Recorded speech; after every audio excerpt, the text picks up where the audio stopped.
In this video, we explore The Song of the Old Mother by W.B. Yeats. Like all the videos I post, they are aimed at those interested in writing and in literature, including students revising for an assignment or an exam. Before we start, if you haven't subscribed to our channel yet, it would be greatly appreciated if you would. It costs nothing to subscribe and it keeps this channel running. Many, many thanks. The Song of the Old Mother is a poem written by W.B. Yeats. It's a single stanza, first person account by an aged mother of her daily routine, of her drudgery, ignored by the indifferent young who sleep in their beds, dreaming. To pass her long day at work, she sings a song, hence the Song of the Old Mother. For a short poem, it is layered with meaning, and there's plenty for us to unpack. It can be looked at in two ways. Taken literally, it is the song of an aging woman who has many domestic duties to perform. Perhaps she is a servant employed by wealthy people to get the household up and running before the children in the household who dream of romance and fashion wake up from their slumbers. On another level, it is a political poem reflecting Ireland's tumultuous relationship with her neighbour England. Yeats was an Irish patriot who lived through a significant period of its history, when many of his compatriots sought independence from Great Britain. But more of that later. I have the poem here, so let's start. I rise in the dawn and I kneel and blow till the seed of the fire flicker and glow, and then I must scrub and bake and sweep till the stars are beginning to blink and peep. But the young lie long and dream in their bed of the matching of ribbons, the blue and the red, and their day goes over in idleness, and they sigh if the wind but lift up a tress. Well, I must work because I am old, and the seed of the fire gets feeble and cold. A deceptively simple short poem, but plenty to unpack. So let's start. In line 1, the old mother recounts her daily toil. While everyone else in the house sleeps, she rises at dawn, including freezing mornings, to light the fire and warm the house where she lives and works. Neil suggests subservience to others, the young people she serves. But it has religious associations too, kneeling at prayer and suffering for the benefit of others. Our first impressions are that she sacrifices her time and health to serve others. Fire is not only a source of warmth, but also a means of cooking, baking bread.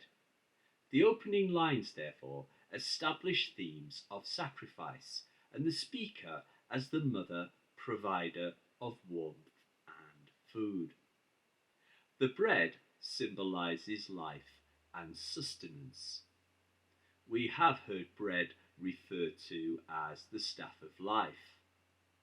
Her role in maintaining life is reinforced in line 2, till the seed of the fire flicker and glow.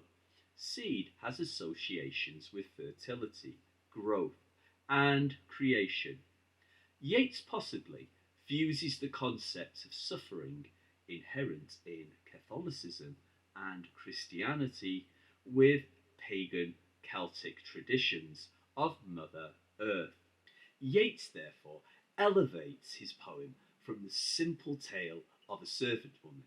He explores the concept of women as creators and civilizers and the old's valuable role in society. In line 3, we learn she scrubs and sweeps the house, presumably tidying up after her employers, then bakes the bread for their meals. The monosyllabic verbs scrub, bake, and sweep give force to her work and stress the thumping monotony of her day. These three active verbs emphasize the energy the old mother expends. In line 4, we learn she works from dawn, line 1, to the evening when stars are beginning to blink and peep. Personification suggests the stars are waking up to do their work, while the old mother has already spent an entire day in household drudgery. This line emphasizes the old mother works long hours without respite from her chores. Line 5 marks the poem's development as it focuses on the young people in the household. In line 5, using juxtaposition, her hard work contrasts with the young's idleness, who lie long and dream in their bed. The young she criticizes are children, but are also her employers, who are young compared to her. Because she is old, everyone seems young. Hyperbole, the young lie long, makes her view forceful. The young dream of trivial things, such as fashion and appearance, of the matching of ribbons, the blue and the red. In line 7, she says, even when awake, the young are idle, spending all day preoccupied with trivial, narcissistic thoughts. They sigh if the wind but lift up a tress, meaning a lock of hair, ruining their hairstyle. It may also suggest that their heads are filled with romantic notions. They sigh when the wind lifts a girl or boy's hair to reveal their striking face. To the old mother, the young are spoilt and indifferent or ignorant of her hard work. Although the mother berates, criticizes the young, she possibly envies their leisure, that they have the time to live a life of idleness, while she must work hard. Her tone is ambiguous, angry, and resentful at the youth's leisure, envious, yet resigned to her circumstances. She may have once been a frivolous youth, but now must work. The irregular rhythm reflects the old mother's bitterness towards the young. The poem's many end-stop lines reflect that the speaker is resigned to her lot in life, that she is nearing her life's end. End-stop lines suggest she is too tired to speak at length and fluency, so her points are short and sharp. She shares her thoughts and feelings in short, bold statements. For example, while I must work because I am old, and the seed of the fire gets feeble and cold. In the final two lines, there is resignation in her voice, but anxiety as she contemplates her future if and when she can no longer work. Line 9, must, suggests the old mother has no choice but to work to keep a roof over her head. Still, she is ailing and tiring, and the seed of the fire grows feeble and cold. Through symbolism, the fire's flame The last line suggests the old mother is experiencing failing health, and soon there will be no one to keep the flame alive. Here, fire symbolizes her spirit and energy, diminished through ill health and drudgery. Seed is used twice in the poem and might refer to her spirit, her core now enfeebled through her daily labour. Seed might also refer to fertility and her seed, her children. The poem's title suggests she has children, and we wonder why they are not caring for her in her dotage. Is this perhaps another reason for her bitterness? No mention of her husband makes her loneliness more pronounced. However, the old mother's stoical resignation makes us admire and sympathise with her. Another explanation for her unhappiness is that she realises how drudgery has aged her, and that she can no longer conceive and be a mother once again. Ironically, her work is a consolation of sorts. Tending to the household needs of another family is compensation for her children grown up and gone. Interpreted this way, we now understand why feeling dispirited at her aging body, yet having to share the same space as idle young dreamers, must upset her. The old mother seems isolated and lonely, and we feel sympathy for her. The poem's significant binary opposite is the mother's hard work in contrast with the youth's idleness. Also, the concerns of the young versus the concerns of the old. Ribbons and laces represent her young charges, comfort, wealth, and self centeredness, sharply at odds with the old mother's precarious existence. And this is another source for her resentment. The power of music and song and art generally to console is another theme the poem explores. The old mother comforts herself and passes the time through song to raise her spirits.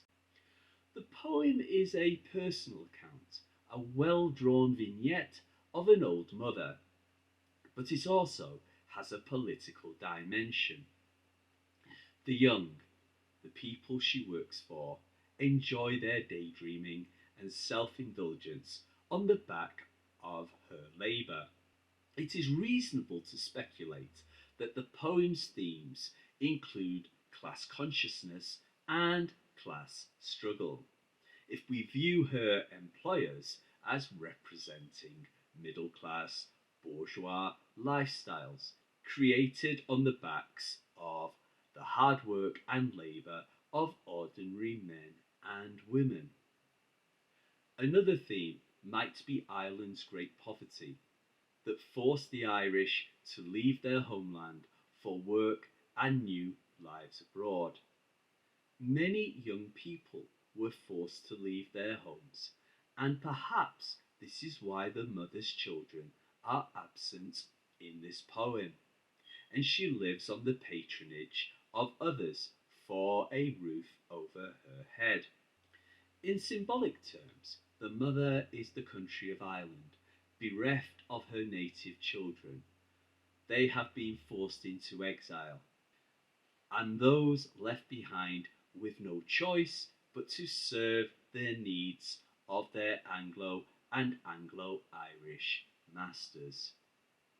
The poem uses plain language to emphasize the mother's simple background.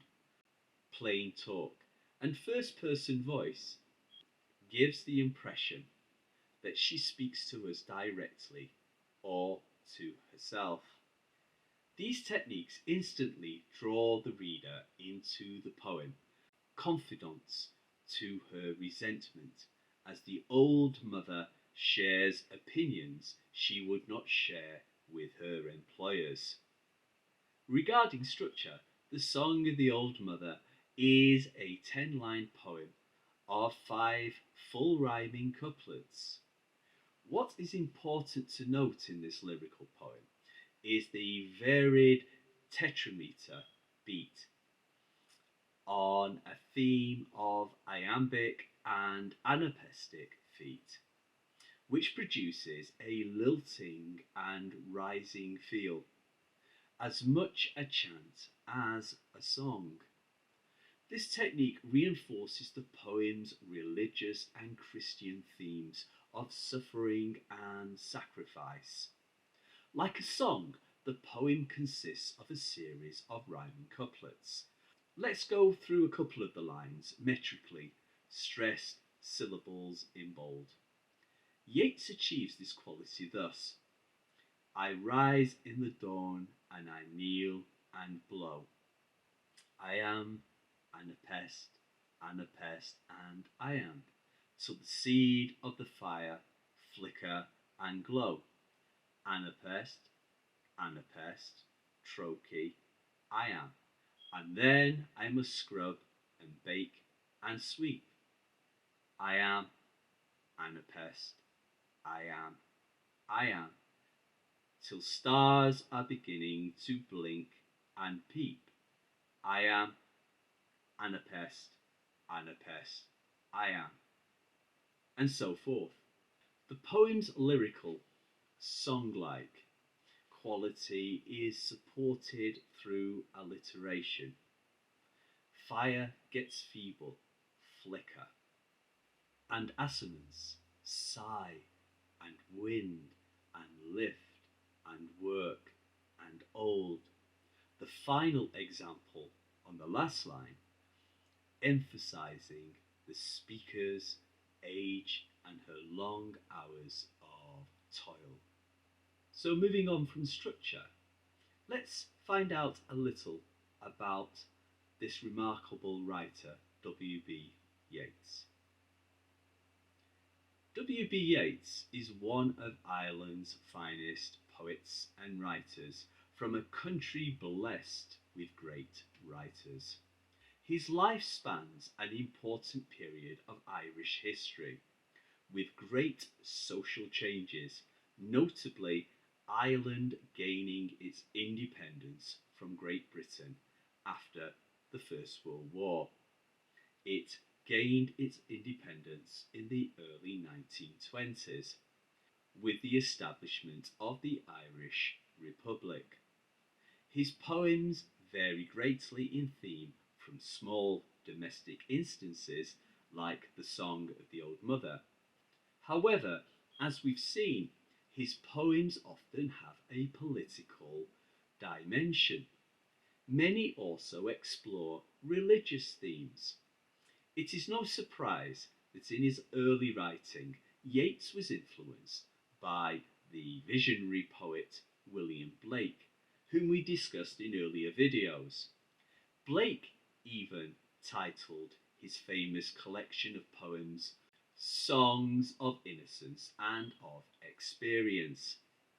In many of these poems, characters speak directly to share their thoughts and feelings with the reader.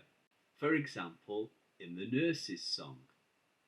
Blake's poems, too, contain a political edge. The Song of the Old Mother follows this tradition, creating a vivid character description of the old mother's grievances while providing an allegory for social and political comment. Here, Ireland's trials and tribulations. W.B. Yeats was 34 years of age when the poem appeared in a collection, The Wind Among the Reeds, in 1899. It would be his last venture into the purely romantic stage of his development as a poet, because some years later he met up with the young American modernist Ezra Pound, who encouraged him to adopt new ways of poetic structure with leaner language. Thank you so much for watching this video.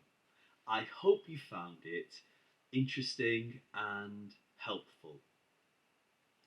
Also, check out my other videos on textual analysis and writing techniques.